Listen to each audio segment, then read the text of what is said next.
Les amis, De quoi qu'on cause dans le poste? au programme du jour aujourd'hui, la petite veille qui va bien comme d'habitude. DS5, DS5, Ouais, DS5. et un gros focus sur un constructeur que vous ne connaissez probablement pas, mais qui est le deuxième constructeur au monde de véhicules électriques, BYD.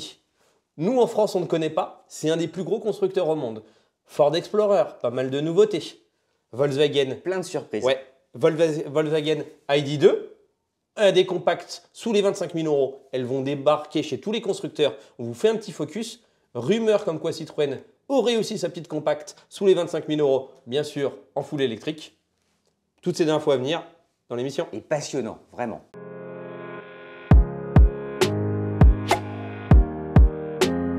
Bonjour à tous, l'actu sans borne. Eh bien, c'est parti, c'est reparti avec évidemment Bonjour les amis. deux rendez-vous habituels. La revue de presse, courte revue de presse puisque Auto Plus cette semaine, des journaux plus importants on en aura la semaine prochaine parce que ce sont les mensuels qui arrivent. On va avoir des super sujets. Ouais. Voilà, on va se surprendre et voilà, restez avec nous parce que, et puis toi, on commence à bien bosser. Mais alors là, la préparation, c'est quasiment l'oral du bac. Ouais, là, je sens que… Encyclopédie universaliste, la relance. Hein. Auto Plus de cette semaine, foncez. DS5, interprétation de ce que sera très probablement, allez, à 80%. J'aime bien cette marque, je ne sais pas pourquoi. C'est chouette, ouais, voilà.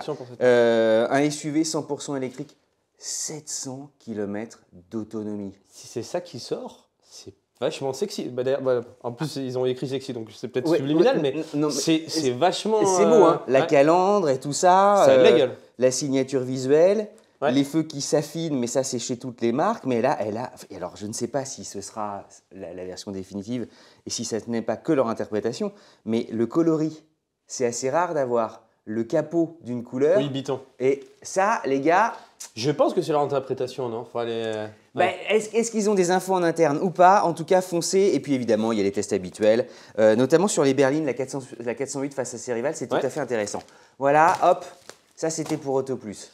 On rentre dans le dur et dans le lourd. Ouais, on enchaîne. En fait, vendredi, vous allez voir l'essai d'une voiture sur… Alors, je te coupe. Parce que je veux pas… on garde le teasing. Okay. Tu me dis rien, on va dire ce que c'est, mais on ne donne pas nos opinions. On va essayer une marque que vous ne connaissez probablement pas, qui s'appelle BYD, Build Your Dream. On essaye, ils ont 3 modèles qui vont venir, enfin qui sont déjà là d'ailleurs en France. C'est une marque pour nous inconnue. Et honnêtement, voyez l'essai de vendredi, c'est surprenant. Et en fait, la marque est à tel point surprenante… J'ai envie de spoiler. Non, tu spoil pas. Je sais, en plus, je te connais. Donc, c'est pour ça que je te l'ai dit avant, parce que je le connais, Stico. Et la marque est à tel point surprenante qu'en fait, moi, en préparant l'essai, j'ai eu plein d'infos. Et je me suis dit, en fait, on va faire une vidéo de 2h28. Donc, en fait, on va en mettre un petit sujet. Et en plus, j'ai l'impression que vous aimez bien ces petits sujets-là. Donc, d'ailleurs, dites-nous dans les commentaires si des petits focus comme ça sur des marques, vous aimez bien. Et que si on continue, c'est un truc qui vous plaît. Focus, hein. Ouais. Et en fait, pourquoi on a fait ce focus? C'est qu'il y a tout un tas de marques qui arrivent. Tu as Leapmotor, tu as MG, tu as VinFast, tu as BYD, etc. Et nous, en fait… Marques asiatiques ouais. qui commencent leur carrière en Europe. Exactement. Et disons-le avec des succès. Et d'ailleurs, une des vidéos les plus… Des succès pour le moment, on n'a pas vu tout le monde. VinFast, on ne sait pas. BYD, ça vient d'arriver. Mais MG4… Leapmotor, on ne sait pas. pour le moment, le seul succès, c'est MG. Moi, je te tempère un peu. Non, c'est vrai. Mais MG4 a été un tel succès que les ventes sont là. Et même nous, en termes d'audience, c'est parmi les vidéos les plus vues, les plus commentées. Tout à fait. Mais donc, il y a une appétence et une… en plus, déjà, c'est des nouvelles marques. Si tu aimes l'automobile, tu es un peu curieux. C'est pas que j'aime, mais tu es curieux. Et tu te renseignes. Mais c'est pour ça que nous, on prend le plaisir à le faire et qu'on vous en parle. On a bougé nos pions. On prend un pari. Nous, on pense que BYD… Alors, on prend le pari. Je ne t'ai même pas concerté avant. Non, moi, je dis rien parce que je suis trop peur. On prend le pari que BYD sera probablement un de ceux qui s'en sortiront le mieux et probablement le succès de toutes ces nouvelles marques. L'avenir nous dira, aujourd'hui personne ne sait, l'avenir nous dira si on a raison, si on a tort. Ces fondamentaux sont costauds. C'est pour ça qu'on a voulu faire une petite émission pour vous expliquer, parce qu'on a vu une histoire qui nous a paru complètement différente des autres. Et donc on a trouvé que c'était intéressant d'en parler. J'arrête le suspense, je vais rentrer. BYD, c'est quoi? Dans cette émission, on va vous expliquer qu'est-ce que BYD et après on fera les autres actus comme d'habitude. Donc c'est une marque chinoise, c'est une marque créée en 1995. C'est pas une marque récente. Donc c'est une marque qui a un peu moins de 30 ans. À la base, c'est un spécialiste des batteries et des semi-conducteurs. Et c'est marrant, ça ressemble un peu l'histoire à des similitudes avec Tesla. C'est une boîte qui se veut plus tech que constructeurs automobiles. Ils ont une communication plutôt... Et en démarrant, tu l'as dit, avec l'industrie lourde, puisqu'ils construisaient des batteries. Oui. Et là où je vais vous teaser un peu, c'est qu'en fait, nous, on ne les connaît pas. C'est un géant.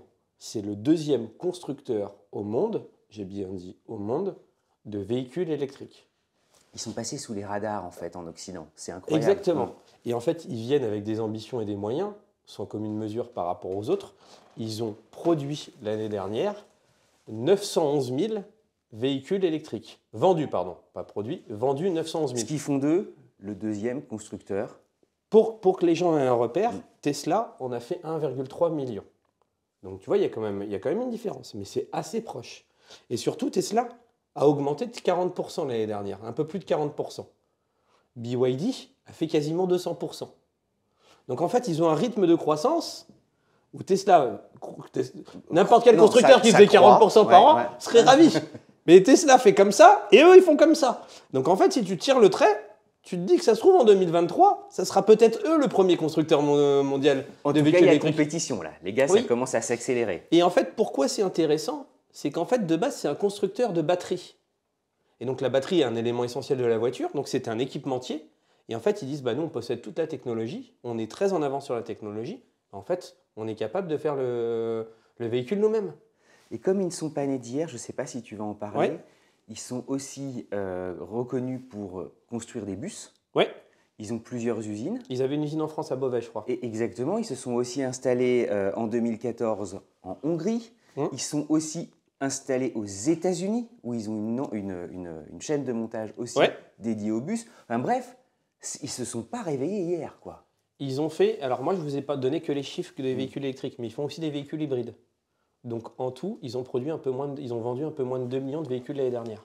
Un peu moins de 2 millions, tu rentres dans la cour des grands. Et de dire aussi qu'ils ne sont pas considérés, en tout cas pour les véhicules particuliers, comme un constructeur généraliste, mais comme un constructeur premium. À nous deux, Tesla. Ouais, et alors, un autre truc qui a attiré mon attention et qui m'a fait me dire qu'il fallait qu'on suive cette marque, c'est leur actionnariat. En fait, ils ont comme actionnaire, on ne va pas rentrer dans les trucs trop financiers. Non, mais c'est important. Quand tu m'en as parlé, c'est... Ils ont Warren Buffett. Berkshire Hathaway, je le dis probablement mal. Et en fait, c'est un fonds... petit jeune qui débute, Warren Buffett. Une des plus grosses fortunes au monde. Et en plus, surtout, pourquoi c'est intéressant? C'est qu'on s'en fout que ce soit un fonds d'investissement. Les fonds d'investissement, ils sont dans toutes les grosses sociétés. Mais sauf que lui, sa réputation, c'est qu'il rentre très fort dans le capital d'une boîte avant qu'elle devienne un des leaders mondiaux. Et lui, il estime que quand il rentre... il a le nez creux pour... En fait, il ne fait pas du in and out. Il ne rentre pas, il ne sort pas en 6 mois ou en 1 an. Genre, il reste un actionnaire de long terme. Et lui, en fait, à chaque fois, c'est un pari qui vont devenir le leader mondial. Lui, il est rentré en 2008. Et à chaque fois... donc il sème sa petite graine. Il a 11% de la société. Et ça vaut pas 3 francs 6 sous. Je vais vous dire après combien ça vaut en bourse. Ça vaut pas 3 francs 6 sous. Et en fait, donc, il est resté depuis. Et à chaque fois, enfin pour le moment, il a très peu de casse. À chaque fois, il a raison. Donc c'est aussi un signal qui, moi, m'interpelle. Du coup, on va vous dire un peu ce que vaut cette société. Warren Buffett, c'est un mania de la finance. C'est toujours lui qui spot les pépites pour devenir des leaders mondiaux. Je vais vous parler un peu de produits, comme ça on va mettre des images de voitures et que je ne vais pas trop vous ennuyer sur les chiffres, mais j'y reviendrai après quand même. Vous en sortirez pas comme ça. Ils vont venir en France avec 3 véhicules. Donc ils vont venir avec l'Atto 3, c'est celui qu'on va essayer vendredi. C'est le petit SUV compact complètement européen. On dit rien. Toi, tu te calmes. T'as déjà dit des trucs. Non, je ne dis pas. Je ne parle pas de la qualité du véhicule. Nous, la voiture nous a surprise. Vous verrez dans l'essai de vendredi. Ils vont avoir 2 autres véhicules. Je regarde mes chiffres. C'est le TAN et le Hang. Donc, tu as un SUV 7 places, plutôt très gros. Et ce sont des véhicules assez premium. L'Atto 3 va commencer à 42 690 € si ma mémoire est bonne. Toujours bien positionné en prix. Ouais, là pour le coup, vous verrez la vidéo. Mais les autres sont un peu plus chers. Tu vas avoir une belle berline qui va à mon avis chercher sur la Tesla Model S qui s'appelle la Han.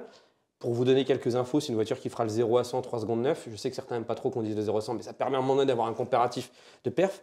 Donc ce n'est pas dans la Model S Plaid, mais à la fois c'est canon. C'est une Model S... Et puis une silhouette qui fait penser à Jaguar, dont les feux ressemblent peut-être un peu à Honda. Il y a plein de choses, il y a plein d'emprunts.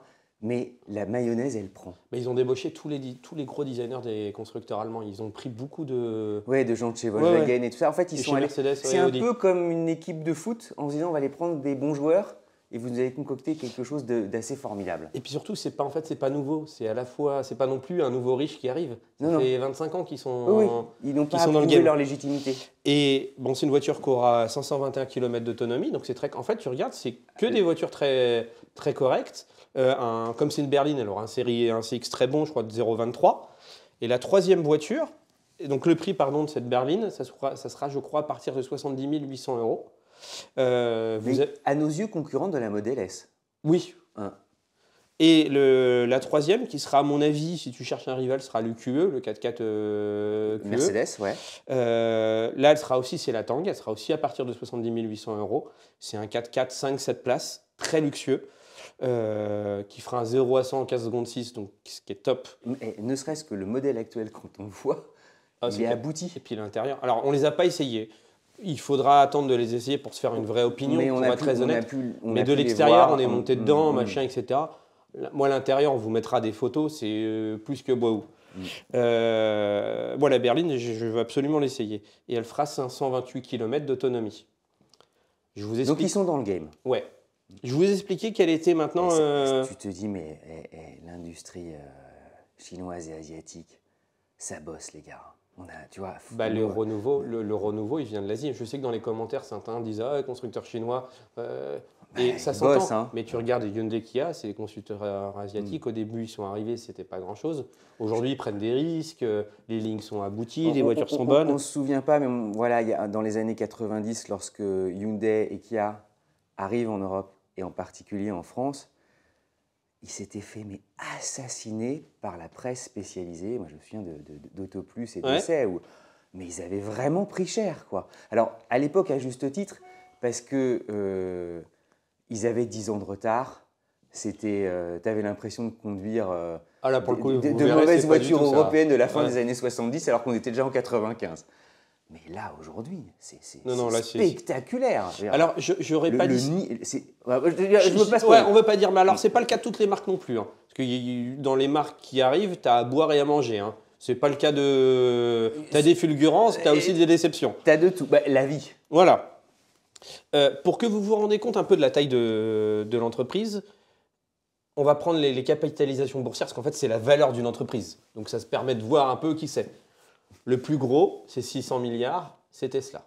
Tesla, c'est hors norme. C'est-à-dire que Tesla, il n'y a personne qui s'approche de Tesla.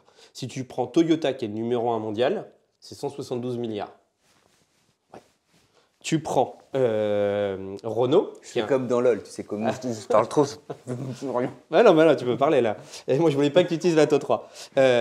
Renault, pour la capitalisation, c'est 9 milliards. Donc, tu vois, Renault, ce n'est pas un petit constructeur non plus.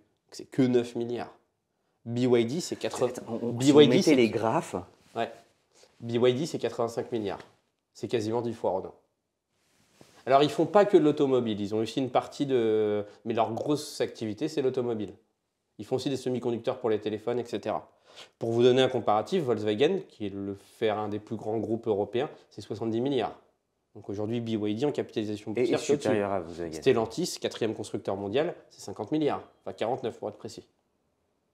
Il faudrait qu'on mette un truc avec les trucs derrière, tu sais, pour qu'on ait des points. Parce que ça dit énormément de choses. C'est une lecture, merci de la faire, parce que c'est ce qui te permet d'investir, c'est ce qui te permet de motiver, c'est ce qui te permet de construire. En fait, ça te permet de voir qui ils sont, quels moyens ils sont, le succès qu'ils ont eu, etc.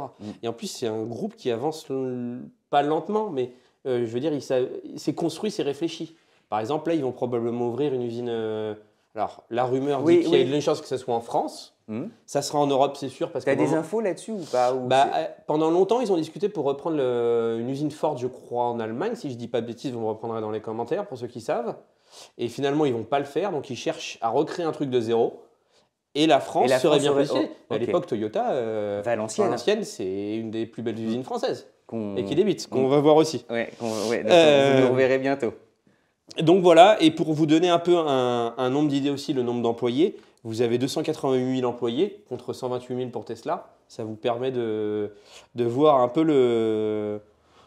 Implanté essentiellement, j'imagine, en Chine alors ou tu vois, sur... J'ai pas la répartition. à te donner des nombres d'emplois. Oui, mais oui, on peut imaginer en Chine. Et puis en plus, on voit comment ils se déploient en Europe. Là, ce qui est rigolo, c'est de voir les mouvements. A priori, en France, ça va être distribué en très grande partie par Buy My Car. Vous connaissez peut-être pas les groupes de distribution. Non, mais ils Buy sont My les Car, meilleurs. c'est un des meilleurs et surtout, c'est celui qui a la plus forte dynamique du moment. Et européenne en plus. Oui, c'est celui qui se bouge énormément, qui a des grandes ambitions, qui a des bons résultats. Ouais, c'est un groupe de distribution. C'est un groupe de distribution multimarque, mais très costaud. Oui, très solide. Et qui a les plus belles progressions, parmi les plus belles progressions du marché. C'est celui qui monte énormément. Donc rien que ce choix-là est aussi un indicateur. Moi, ça me donne encore un autre signal. Ça veut dire qu'il s'entoure à chaque fois des bons joueurs.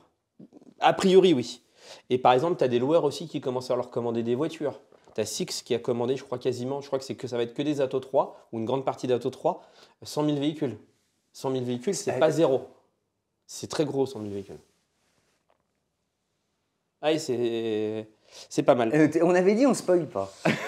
Alors vas-y. C'est dire un peu la qualité. Tu vois. Est-ce que tu vas rajouter des infos, des trucs que j'ai pas... Non, parce que je vais spoiler, donc je ne dis rien. On continue les petites infos, mais voilà, ça va être une marque à suivre. Regardez bien notre essai vendredi. C'est un chouette essai. On a pris le temps et la voiture nous a surprise. J'en dis pas plus. Voilà. Non, ouais, retrouvez-nous à vendredi. Dites-nous ce que vous en pensez. Ouais. Il y a pas mal de sorties cette semaine, je crois, non ? Il y a pas mal de choses. Ouais. J'en ai retenu une. La Ford Explorer. On reviendra sur la Volkswagen ID2 et tout ça, qui elle aussi a plein de promesses naturellement. Pour finir en feu d'artifice. Ford Explorer, passé sous les radars, peu d'infos, ils ont joué le suspense, et tout à coup, voilà que le Ford Explorer déboule, entièrement électrique, 700 km d'autonomie, moins grand que l'Explorer classique thermique. C'est pas une joint venture avec Volkswagen sur base d'ID4, mais elle a sa personnalité complètement elle, pour le coup. Exactement, et quand tu vois le design de ce Neo Explorer, un nouveau Explorer, je ne sais pas comment l'appeler, parce que l'Explorer classique, normalement, c'est un bon gros machin de quasiment 5 mètres, qui était fait pour traverser quasiment les États-Unis, se jouer de la boue, de la gadoue, des météos compliqués.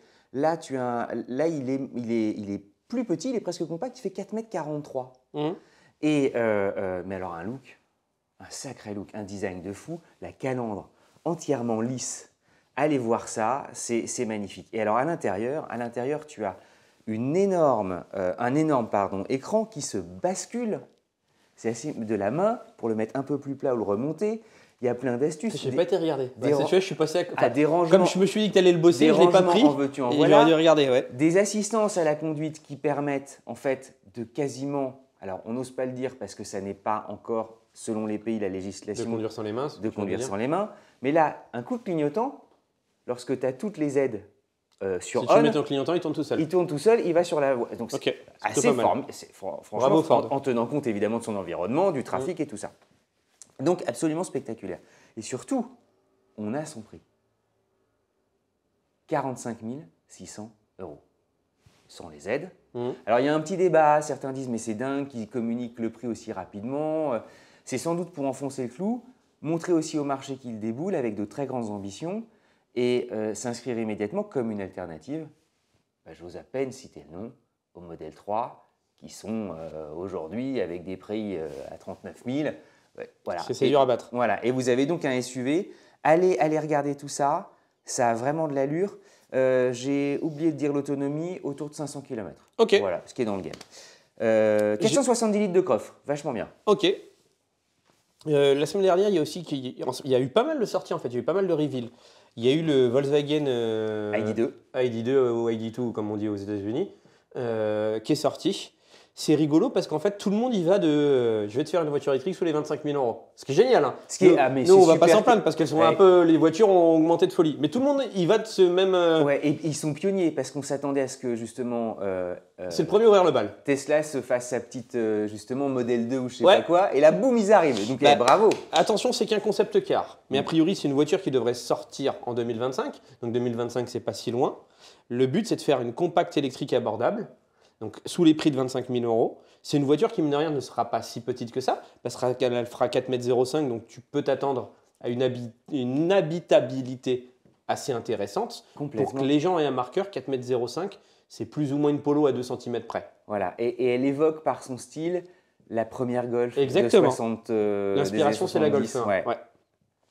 Et donc, du coup, tu as un design qui est plutôt sage, mais qui fonctionne plutôt bien, moi, je trouve. Elle a été présentée, je crois, de mémoire en bleu, qui était assez jolie. Toi qui parlais de coffre, pour cette taille de véhicule, elle est censée promettre un coffre de 440 litres. C'est plutôt pas mal. C'est gigantesque. Honnêtement, non, mais c'est gigantesque. Merci les batteries dans le plancher et tout ça, c'est gigantesque. L'intérieur est dépouillé, mais pas dépouillé de façon négative. Il a un chouette look. Et pour en dessous de 25 000 €, tu peux dire qu'ils ont fait pas mal de raccourcis. Pas tant que ça. Par exemple, elle a 2 écrans.